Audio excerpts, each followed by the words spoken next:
Salut à tous, c'est la Team Twister. Aujourd'hui, on se retrouve avec Lohan. Salut Lohan. Salut. On va vous présenter un deck profile Altergeist. Du coup, montre-nous ce que tu joues. Hop. Alors je vais vous montrer le main deck. Alors sans surprise, on commence avec 3 marionnettes, hein. On va pas expliquer les effets, on les connaît tous, hein. Après, bien sûr, le meilleur monstre du deck, Mythifaker, qui lance les parties. Soyeux, le compulse, on le joue à 2, c'est largement suffisant. Mélu, on n'a pas envie de la présenter, ça sert plus à rien. Un petit Kunschirch, ça fait toujours le café. Ça c'est pour le main Altergeist. De toute façon, la liste est un petit peu habituelle, hein. Ça, Voilà, Altergeist, ça change pas vraiment. exactement. Ouais. En end-trap, 3 drôles, Ouais. parce que pour moi c'est la meilleure end-trap du format dans le méta actuel. Et puis dans Altergeist, je pense que ça sert pas de mettre H ou Ogre. Ah ouais, 3 tu joues drôles, pas à H du coup, juste les drôles. ouais, pour moi c'est largement suffisant. Ok. Pour les monstres, c'est tout. Après en magie, j'en joue que 6. Je joue 3 villages. Ouais, super. Voilà, la base aussi pour Altergeist, hein. Et 3 pots de dualité. Pour la stabilité donc. Exactement. Ça marche. De toute façon, il n'y a Après, pas besoin de plus de magie dans Altergeist, hein. ouais, et même des fois c'est trop, mais on peut garder la part stabilité avec ça parce qu'il faut pas trop y toucher non plus. Au niveau des pièges, 2 protocoles Ouais. et 2 manifestations. C'est pas un peu lourd? Pour l'instant, sur tous les tournois que j'ai fait avec ce ratio-là, ça m'a jamais embêté. Je me suis jamais dit il y en a trop ou il y en a pas assez. Dans toutes les situations que j'ai eues, pour moi, ça m'a toujours été utile 2-2. Plus ou moins, je pense que non, c'est plus, ça ferait encore plus briques parce que c'est vraiment le problème du deck. Moins, on sait jamais ce qui peut se passer dans les tournois. Si j'ai pas manifestation, qu'on me fait un typhon sur protocole, je peux pas le récupérer, ça peut vraiment être pénalisant. Donc je pense que 2-2 c'est le meilleur ratio pour ces deux pièges. Ça marche. Après pour moi, la meilleure carte du deck qu'on joue x3, c'est Spoofing. La meilleure carte, tout simplement parce que déjà d'une c'est une piège, donc ça lance Multifaker. Ça peut permettre de faire débriquer, suivant ce qu'on a en main ou sur le terrain, de nous faire lancer la partie. Le seul défaut de cette carte, et je pense que s'il n'y aurait pas ce défaut, la carte n'existerait pas, c'est que c'est pas une carte Altergeist. Mais autrement, pour moi, ça reste la meilleure carte de ce deck, parce qu'elle permet de faire débriquer et carrément de lancer, de repartir sur un nouveau move, de faire partir avec Multifaker et vraiment se lancer dans le deck. Et voilà, après, il n'y a rien d'autre à dire. Pour moi, c'est la meilleure carte de ce deck. En fait, le problème, si elle s'appelait Altergeist, ça ferait qu'on pourrait jouer avec énormément de chances d'avoir Multifaker en main, en fait. Parce que déjà, Ouais, on a 3 Multifakers, on a 3 Mélus qui peuvent se sacrifier exactement. pour faire le Linkuribo et aller chercher Multifaker. On a Spoofing, du coup, qui va chercher Multifaker. Voilà. Si elle s'appelait Altergeist, on aurait en plus Marionnette qui peut se norme pour mettre Spoofing pour aller chercher Multifaker. Ouais. Ouais, Donc mais ça nous bon. ferait à peu près 12 multifakers dans le deck, donc c'est déjà pas mal. Après, je joue une infinie, parce que pour l'instant j'en ai qu'une. Ah ouais. Forcément, s'il n'y en a qu'une. Mais ça va, j'ai de la chance, j'arrive souvent à l'avoir en main de départ. Mais j'aime pas multifaker, mais bon, ça c'est pas grave. À la place, j'ai remplacé les deux manquantes par deux Evenly. Ouais. Parce que moi j'ai la chance de tout le temps perdre Rodé et de jamais commencer. Donc d'avoir Evenly qui on commence pas en main de départ avec Multifaker, on met l'adversaire vraiment dans le mal. Suivant contre quoi on joue, si on joue contre Sky Striker, contre Thunder, contre Gookie ça peut arriver. On lui fait à son tour, on lui fait Evenly, derrière on met Multifaker, on commence à loop. On va piocher une carte après, lui il a plus rien, c'est terminé. Voilà. Ça marche. Hop, après, on va partir dans le côté un peu anti-méta de rivalité. Ouais. Franchement, 2 c'est largement suffisant. À 3, comme j'ai déjà dit, le deck brique beaucoup. Donc 3 ça fait vraiment briquer. À 2 c'est le bon ratio parce qu'on a envie de l'avoir dans la méta actuelle, comme dans Sky Striker, ou quand on joue contre Thunder Dino, Sky Striker Farstar. Quasiment tous les decks méta qui sont beaucoup représentés ont vraiment du mal avec rivalité, ils ont du mal à remonter. Alors que nous, on s'en fout, même si à la rigueur on active rivalité qu'on a un multificker soyeux, admettons, et qu'on a un Linkuriboh, on fait partir Linkuriboh. Ouais, bien sûr. Et ça, après, il n'y a pas d'autres.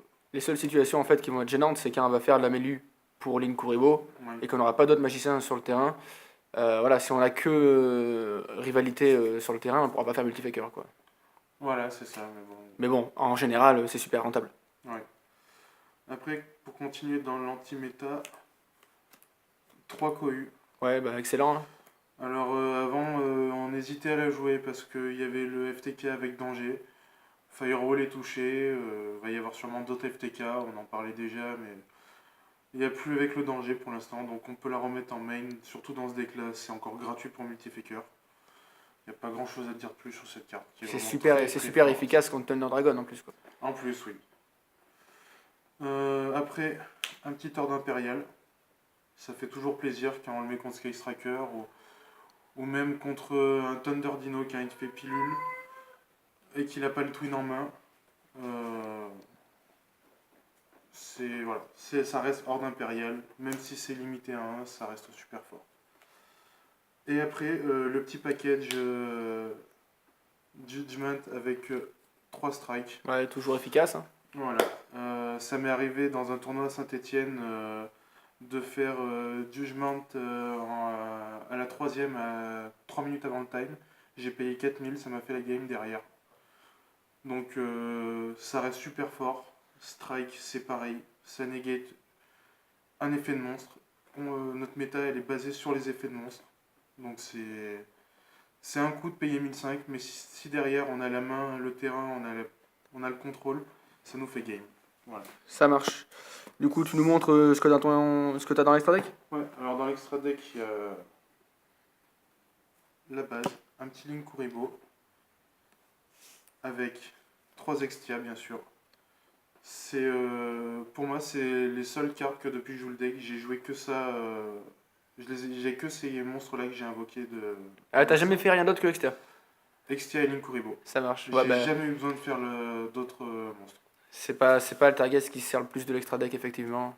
Après, sur ce point-là, on a tellement de la place. Une petite prime bounty, ça c'est pour surtout Charge Borel, Ouais, bien sûr. pour arriver à le passer, parce que c'est le seul moyen qu'on a de le passer. Et t'as pas eu à le faire, du coup. Et j'ai pas eu à le faire. Vu qu'on a de la place, j'ai mis un petit Kidolga. C'est pas très fort, c'est situationnel. Mais vu qu'il y a la place, je me suis permis de le mettre. Clara Erushka. Parce que si justement on est sous ordre, on a besoin de faire l'effet de Mélu. Sous Rivalry, tu veux dire? Sur Rivalry, Ouais, ça marche. excusez-moi. Voilà, on peut se permettre de faire Clara, Erushka pour faire l'effet Mélu d'aller tuto. Après, j'ai quand même mis le petit package Nightmare. Voilà. Ça peut toujours être efficace, hein. Voilà. J'ai rajouté la sirène au cas où si je joue contre Gookie, s'il me met. Ouais, évidemment, ouais. Et vu que j'avais encore de la place, j'ai mis un petit preneur. On sait jamais, ça peut servir. Ouais, moi j'adore le preneur, hein, Docklock, hein. Personnellement, c'est la meilleure ligne 2 à faire, je trouve. Quand il faut débloquer les zones link. C'est pas faux. Un petit charge Borel.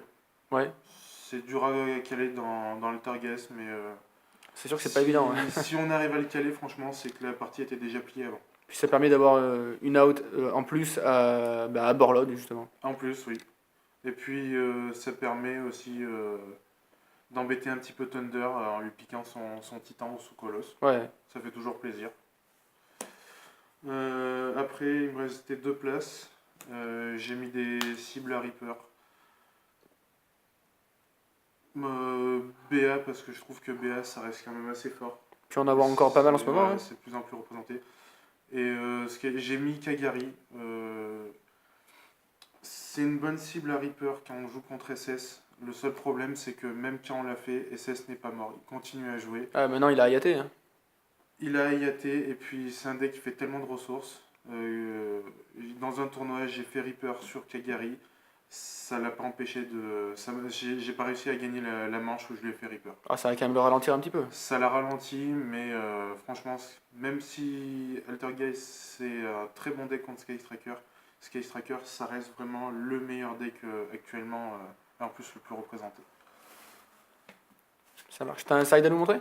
Ouais, j'ai un petit side que j'ai fait un peu vite fait avant le tournoi. Où j'ai commencé par deux sphères de rat. Ah ouais, Parce que j'aime bien, on sait jamais contre quoi on peut jouer. Ça peut servir contre Gookie, si en T0 un Thunder nous met trois colosses. Voilà, ça peut toujours faire plaisir de mettre une sphère de rat, trois colosses. Après, bien sûr, comme je le disais, trois Reapers. ouais. Après, j'ai fait un choix aussi, où j'ai mis trois charrettes dry. Suivant contre, par exemple, si je joue contre Sky Striker, et ben, j'enlève les trois pots et je vais mettre les trois charrettes. Et ben, la fois où j'ai fait ça contre un Sky Striker, j'ai topé charrette en main de départ. J'avais une brique, j'ai pioché 3, j'ai débriqué, j'ai gagné la partie en l'espace de 2 minutes. Donc, moi personnellement, j'approuve cette carte en side. Ça marche. Après, la meilleure carte de side, et que je pense même mettre en main deck, mur de fer. En main deck carrément? Ouais, parce que c'est une méta qui joue beaucoup sur la banne, comme Thunder. Récemment, j'ai affronté un Necrose, même deux Necroses. J'ai été surpris et ravi d'en affronter. J'ai affronté un Paléofrog. Ça, contre Paléofrog, c'est game. Il peut plus rien faire. Ah, il perd celle qui se reborne, ouais. Voilà. Et en plus, ça joue maintenant avec la nouvelle piège Trap Trick. Donc, Ah ouais, ouais, effectivement. nous Ouais. qui est embêtant pour nous à la sortie, bah, il peut plus la faire. Ça empêche Malicious aussi. Aussi, oui. Bon, après, maintenant, le FTK, Non, on mais n'en bon, il y aura a plus. encore pas mal de decks Mais, Dark Warrior avec le nouveau néospatien. Malicious, il est exactement. toujours dans la partie. Voilà, ça peut être quand même Mais pour moi, intéressant de oui, le bannir. c'est, Tu vas aussi arrêter. Mur de Fer, c'est la meilleure carte anti-méta du format actuellement. Tu vas aussi arrêter l'âme Phoenix du coup avec ça en plus. Exactement, ouais. C'est vrai que ça peut toucher un petit peu tous les decks en fait indirectement. On n'y pense pas forcément, mais tous les decks ont un petit peu besoin de bannir quoi. Ouais, c'est ça. Donc c'est pour ça que je pense que Mur de Fer en side c'est super bien et je pense que moi je vais carrément la caler en main deck, ça peut être super bien aussi. Ça marche. Après, j'ai mis deux violentes orges de poussière. Parce que c'est vrai que après side, les adversaires vont beaucoup mettre de twin ou justement des violentes orages de poussière ou des typhons pour nous péter nos pièges alors qu'on en a besoin. Donc si on les a en main de départ pour affaiblir l'adversaire avant que lui le fasse, c'est très bien. Et puis ça lance multifaker aussi. Ça marche. Et après j'ai mis deux murs de fer, deux forces miroirs violentes. Ouais. Parce que j'avais de la place et j'ai trouvé que ça pouvait être intéressant, peu importe l'adversaire. Moi ce que j'aime bien avec Force de Miroir, c'est quand on a Force de Miroir et Strike, ça. Ah, c'est le combo ultime en fait. Tu peux passer tous les terrains avec ça quoi. Même le mec en face, Exactement. il a 5 Infinity sur le terrain, bah, ça revient même quoi. Si tu fais Force de Miroir, il annule, tu fais Strike, bah, il perd tout son board. Exactement. Donc, vu que j'avais la place, je me suis dit que c'était une bonne idée. Je m'en suis pas servi à mon dernier tournoi, mais je vais quand même le garder en side, ça peut être utile pour la suite. Ça marche. Du coup, est-ce que tu peux nous dire un petit peu contre quoi t'as joué à ce tournoi? Alors, la première round, j'ai joué contre Farstar Sky Striker. Ouais. Un match-up comme je les aime avec Altergeist.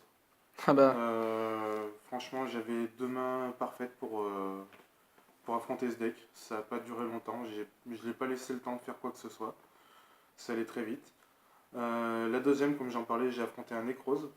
ouais, bon, c'est original quand même en ce moment. Original, oui. C'est la deuxième fois que j'en affronte un. Et franchement, Necrose, ça reste un deck fort.